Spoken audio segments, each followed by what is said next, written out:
Introduction to Group 3 Elements of Boron family.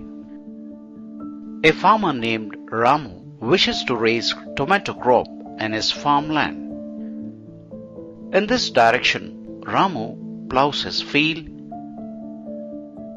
sows tomato seeds, and finally waters it.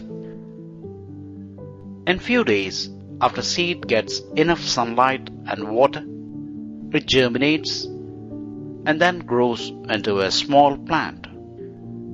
Now, farmer adds urea as fertilizer, which allows the plant to grow into a bigger plant and completes vegetative growth.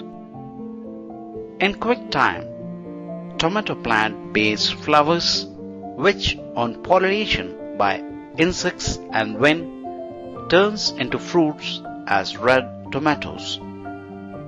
By seeing tomatoes, Ramu gets excited and expects a good yield. After few days, to his disappointment, Ramu observes few changes in the plants as yellowing and curving of leaves, shortening and thickening of stem, failure to set fruit, and also found cracks on existing tomato fruit with uneven ripening, which really worries him. The farmer quickly rushes and brings one agricultural scientist to his farm and requests him to safeguard his crop.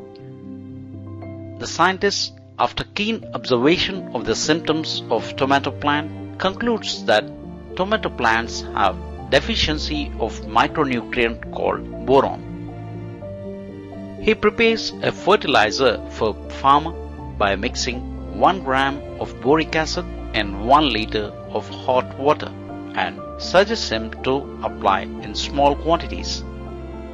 After spraying fertilizer to his crop, the farmer observes new flowers, more number of good quality ripened tomatoes, gets a good produce and premium price for his crop.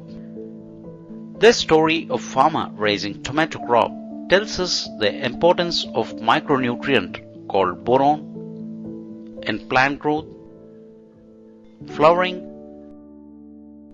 and fruit bearing process in plants. Actually, this boric acid spray contains a compound called boric acid with the structure shown. From this structure, we may notice that boric acid contains a chief element called boron. This story allows us to introduce element called boron, a group 3 element, and study about its compounds.